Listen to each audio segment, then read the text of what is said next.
Panginoon, maraming salamat sa laging pagbibigay ng mga araw na puno ng blessings.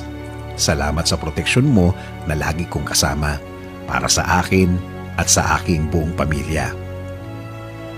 Thanks for always for your provision, your guidance and protection. Thank you also, God, for your faithfulness and love for us, Lord. Panginoon, i-bless niyo po ang aking plano sa aking buhay at sa aking pamilya. Alam ko po na lagi niyo akong pinoproteksyonan kasama ng aking mga pangarap. Panginoon, hindi po ako isang perpektong tao at alam ko po na hindi rin perpekto ang aking plano. Pero kayo na po ang bahalang mag-ayos ng mga mangyayari.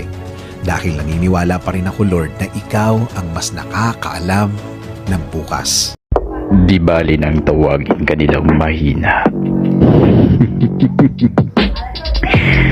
Importante, hindi ka marunong